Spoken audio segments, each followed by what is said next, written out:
Además del capítulo de Peli, donde habla del tema del lugar, ustedes tienen un capítulo de un librito que se llama Fundamentos de la Arquitectura.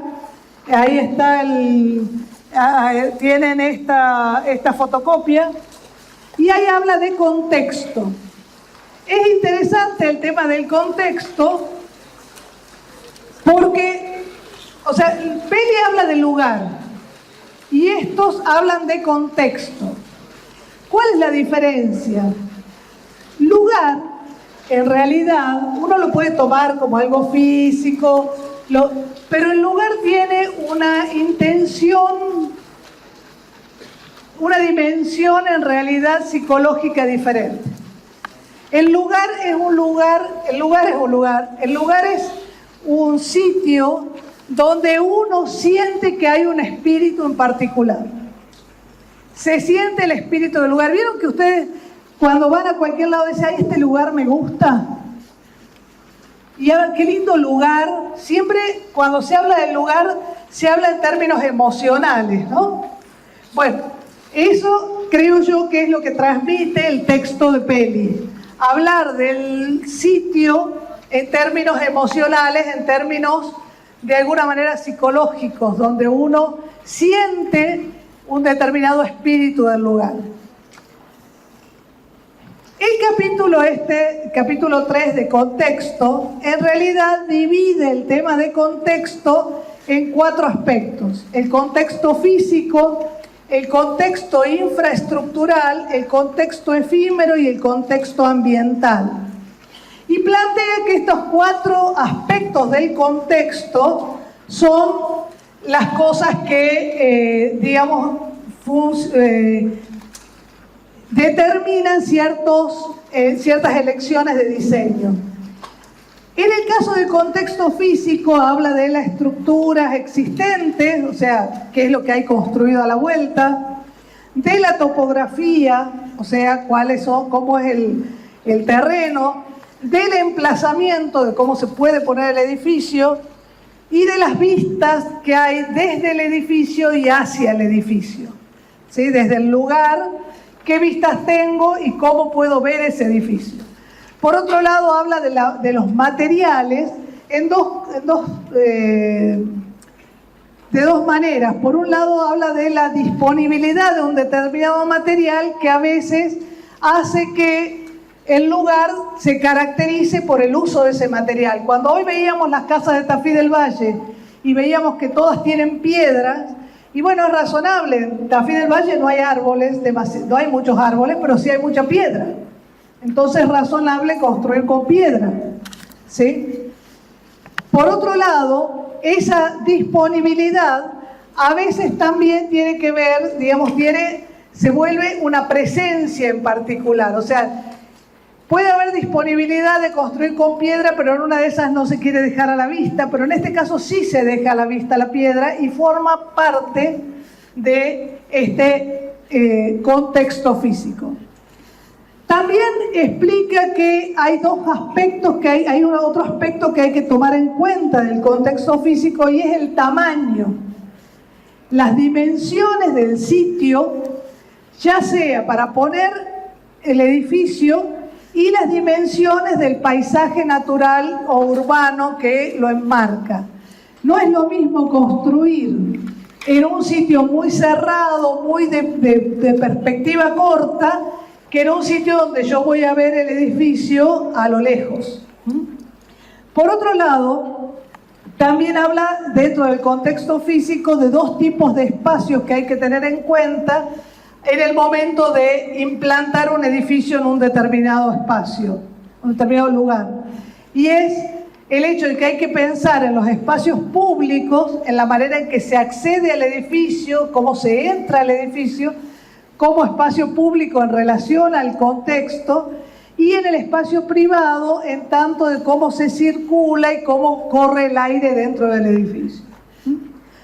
Eso respecto del contexto físico. Respecto del contexto infraestructural, dice que hay que tener en cuenta qué sistemas y redes hay, qué elementos se pueden ir encontrando en como disponibles en el terreno, porque no es lo mismo que yo vaya a construir en un lugar donde hay cloacas, red eléctrica, red de internet, donde tengo fibra óptica, donde tengo gas natural, donde tengo agua corriente sin problemas, a si no tengo nada de eso.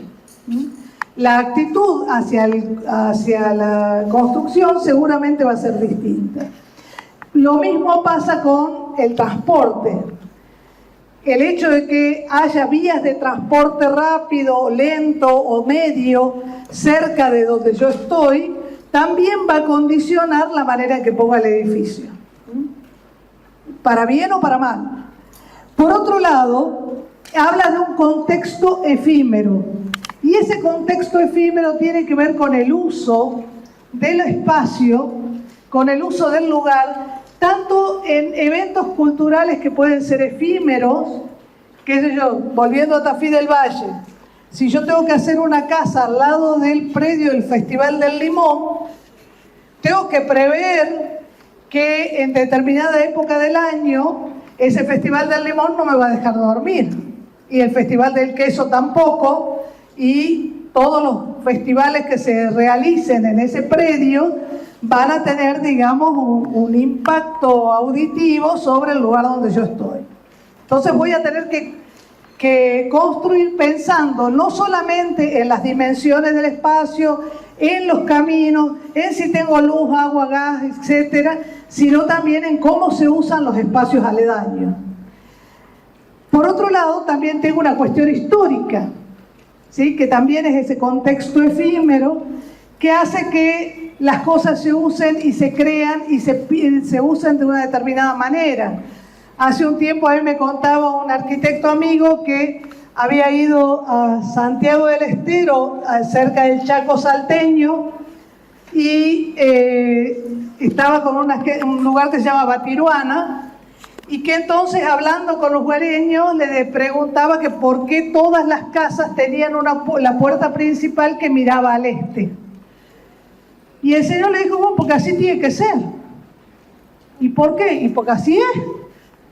Y la puerta tiene que estar al este, pero es una costumbre histórica, tradicional, que nadie se la cuestiona, y que es así porque esa es la tradición. Entonces, la tradición y la historia también tienen que ver con las tomas de decisiones. Por otro lado, el contexto ambiental tiene que ver cosas tan normales como el clima o variaciones extremas, le pone el autor, hablando de las inundaciones o los terremotos. Ustedes me dirán, no estamos diseñando para terremotos. Sí, estamos diseñando para terremotos.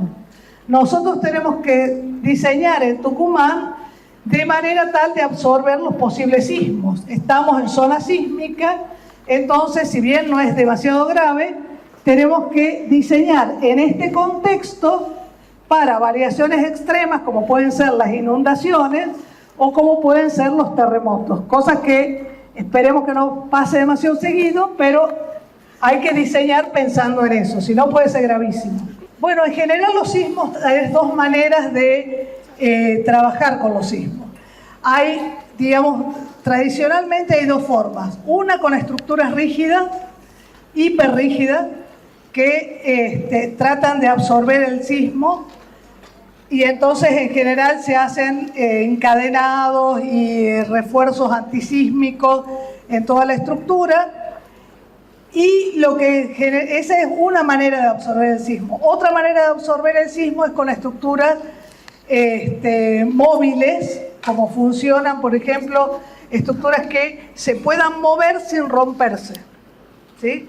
Entonces tienen articulaciones movibles, ¿sí? Que se mueven. Inclusive hay un edificio muy grande que es el Taipei 501, que está en una zona sísmica, y entonces para evitar por un lado los vientos y por otro lado posibles sismos, tiene a una determinada altura una especie de pelota le digo yo, pero es una cosa gigante de no sé cuántas toneladas, que cuelga en el centro del edificio para que ante determinado movimiento, esto funcione, digamos, como contrapeso y estabilice el edificio. Claro, solo que hay dos tipos de diseño, o el hiperestático o el diseño móvil. Digamos, son dos, y para cada cosa hay reglas, fórmulas, y además tenés que buscar un ingeniero, digamos, en casos complicados para resolverlo. Por eso. Sí, hay una electiva de arquitectura de zona sísmica. Así que eso lo pueden aprender, van a tener que calcular, tienen muchas matemáticas, no se olviden, no crean que acá no hay matemáticas.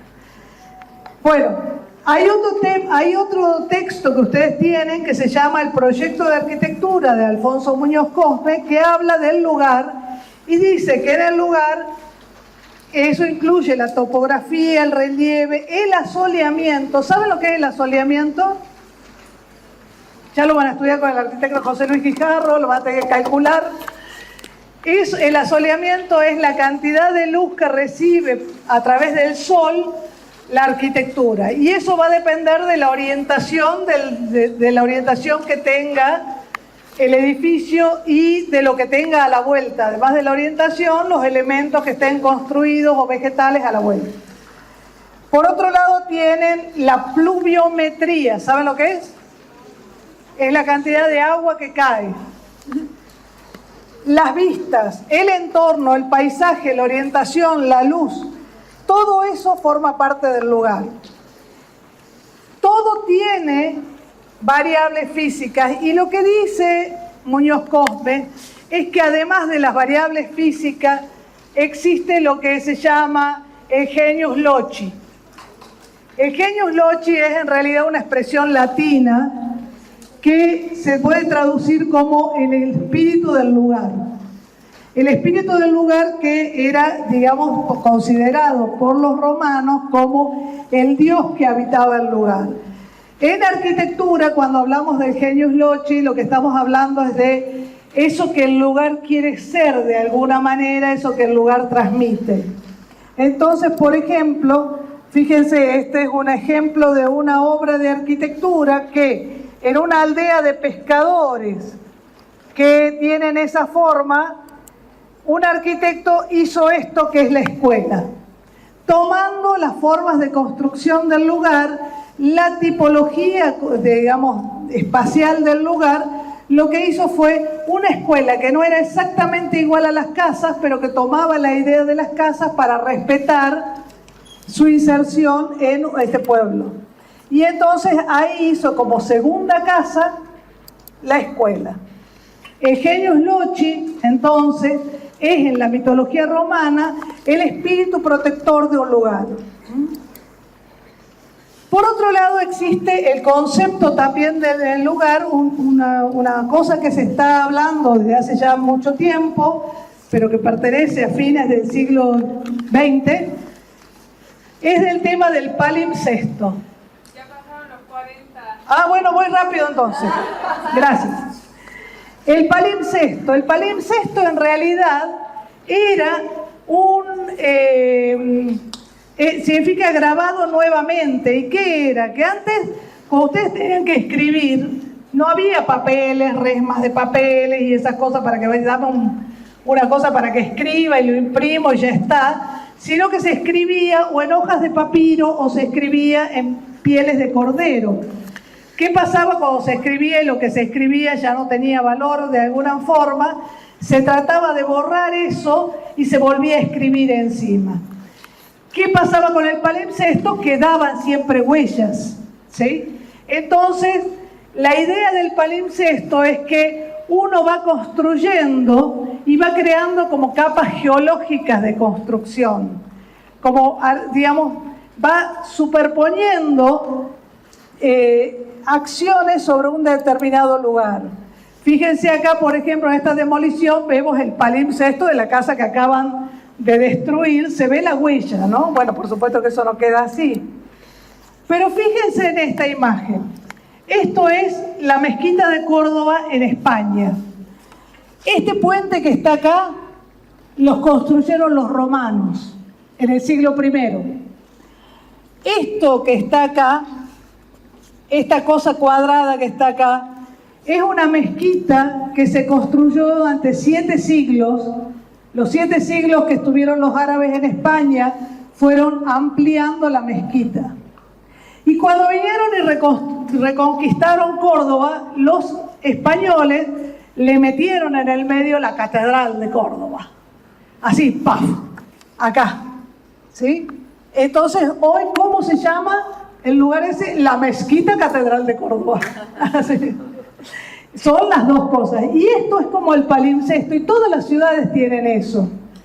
Si ustedes ven un plano de Google, ven una vista aérea de Google, de Google Earth de Tucumán, van a poder reconocer que las manzanas originales de Tucumán estaban divididas en 4 partes. Porque se ve todavía en los lotes. En algunos casos sí, en otros no, pero en la mayoría sí se ve, ¿sí? Cómo están divididas en 4 partes. Y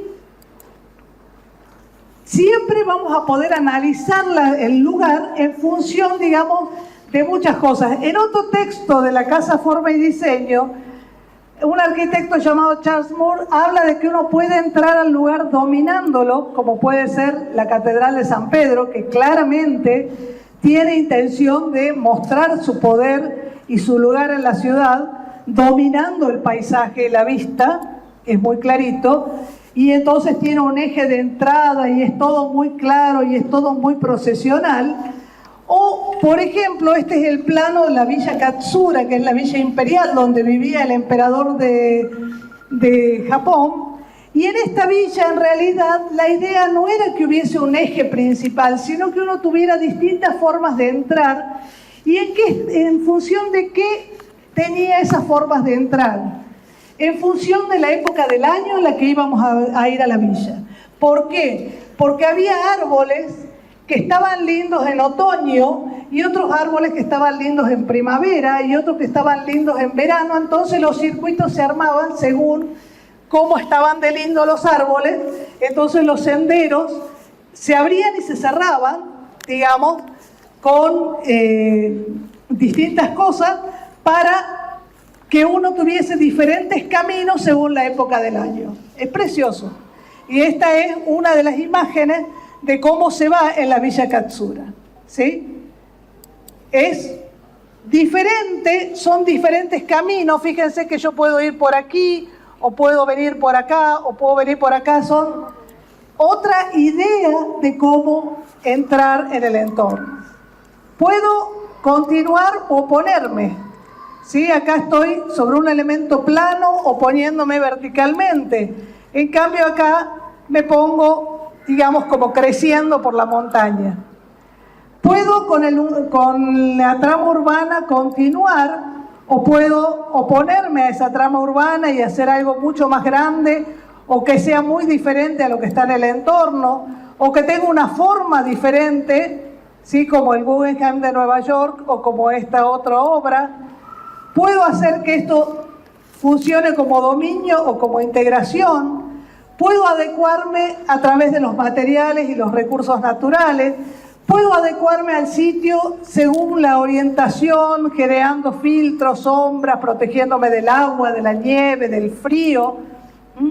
Puedo usar materiales que no se desgasten o materiales que sean efímeros. En fin, puedo hacer muchas cosas para ubicarme en el lugar.